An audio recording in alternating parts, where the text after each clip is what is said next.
El abductor largo es un músculo que nace de la sínfisis del pubis y se inserta en la línea áspera entre el vasto medial del cuádriceps y el abductor mayor. Este es inervado por el nervio obturador y por una rama del ciático. Su acción es la de aducir fuertemente el muslo y rotarlo medialmente. Ahora vamos a realizar el abordaje.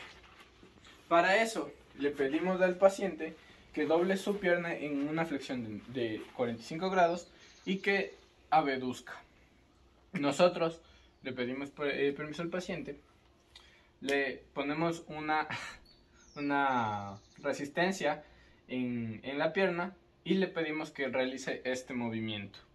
Con nuestra mano caudal aplicamos la resistencia y con nuestra mano craneal vamos a palpar el músculo. Por favor, entonces en esta zona podemos ver cómo se palpa el abductor largo.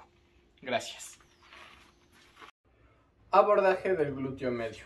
El glúteo medio nace en la cara glútea del ilion,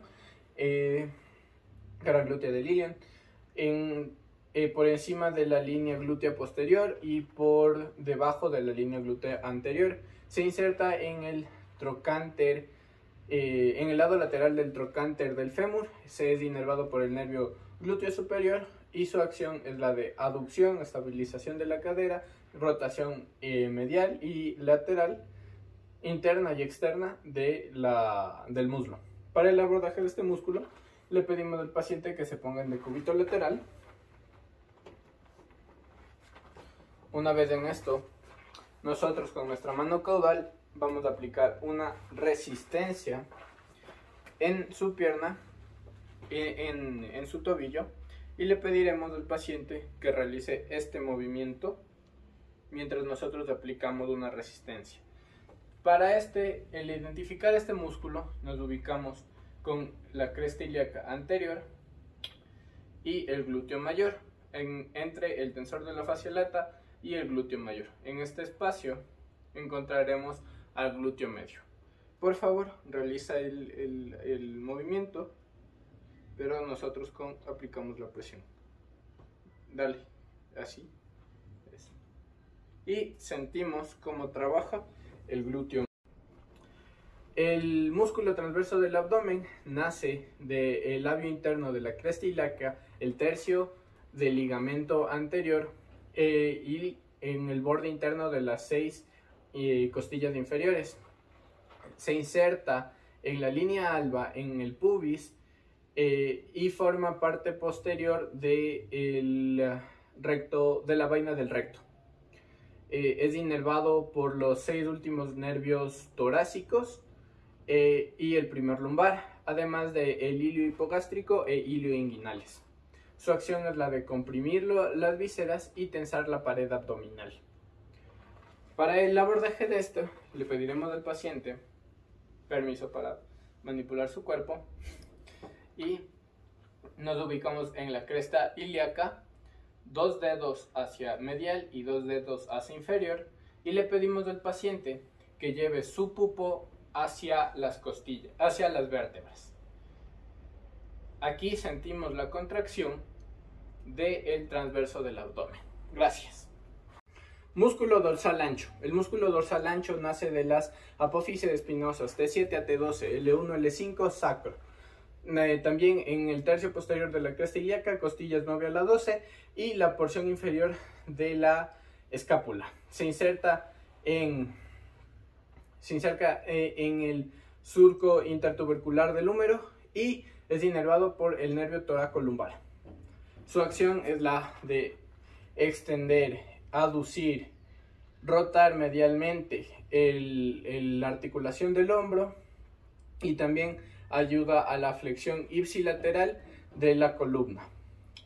Para el abordaje de vamos a pedirle al paciente que rote medialmente su hombro y para esto que ponga su mano en la cadera, y nosotros vamos a aplicar con nuestra mano caudal una resistencia mientras él hace el movimiento de extensión. Entonces, con la rotación medial, la aducción y la extensión, vamos a ver cómo trabaja el músculo dorsal ancho. por favor, haz el movimiento. Y en esta parte sentimos cómo las fibras del dorsal ancho comienzan a trabajar. Gracias. Músculo escaleno anterior. El músculo escaleno anterior nace de la tuberosidad anterior de las apófisis transversas de las vértebras cervicales C3 a C6. Se inserta en el tubérculo del escaleno en el borde interno de la primera costilla. Está inervado por los nervios cervicales C4 a C6. Cumple con la acción de girar la cabeza, girar la columna, flexionar la cabeza sobre el tronco, flexión ipsilateral, y también ayuda a elevar la primera y la segunda costilla en la inspiración. Para el abordaje de le pedimos al paciente que se ponga en decúbito lateral mientras apoya su cabeza en nuestro vientre. Le pedimos que relaje, que flexione un poco la cabeza y nos ubicamos por detrás del esternocleidomastoideo. Y aquí le pedimos al paciente que realice inspiraciones y expiraciones rápidas y continuas. En esta parte sentimos cómo el escaleno anterior trabaja. Gracias. Músculo trapecio. El músculo trapecio nace del hueso occipital, ligamento nucal y apófisis espinosas de las vértebras C7 a T12. Se inserta en el tercio anterior de la clavícula, en el acromion y en la escápula en la parte medial.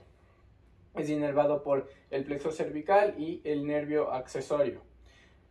También cumple con la acción, la porción inferior, que es la que me toca a mí, cumple con la acción de rotar y rotar la escápula y descenderla. Para el abordaje le pedimos al paciente que realice una aducción de brazo de más de 120 grados mientras nosotros aplicamos una presión con nuestra mano caudal en su codo y que lleve a una extensión. Entonces, por favor, realízalo. Y en esta parte podemos ver cómo las fibras inferiores del trapecio se activan. Gracias. Músculo extensor radial corto del carpo. Este músculo nace de el epicóndilo lateral del húmero y se inserta en la base dorsal del tercer metacarpiano. Es inervado por el nervio radial y cumple con la función de la extensión y la abducción de la mano, también conocida como desviación radial. Para el abordaje de le pedimos al paciente que realice una extensión y una desviación radial en este caso, mientras nosotros oponemos una resistencia. Hazle por favor. Y en esta parte vemos cómo se activa el extensor radial del carpo. Músculo pronador redondo. El músculo pronador redondo nace del epicóndilo medial del húmero y la apófisis coronoides del cúbito. Se inserta en la cara lateral del radio, es inervado por el nervio mediano y cumple con la acción de pronar el antebrazo y ayuda a la flexión de codo. Para el abordaje de este músculo le pedimos al paciente que realice una pronación del brazo mientras nosotros aplicamos una resistencia. Entonces, en esta parte vemos cómo se activa el pronador redondo. Gracias.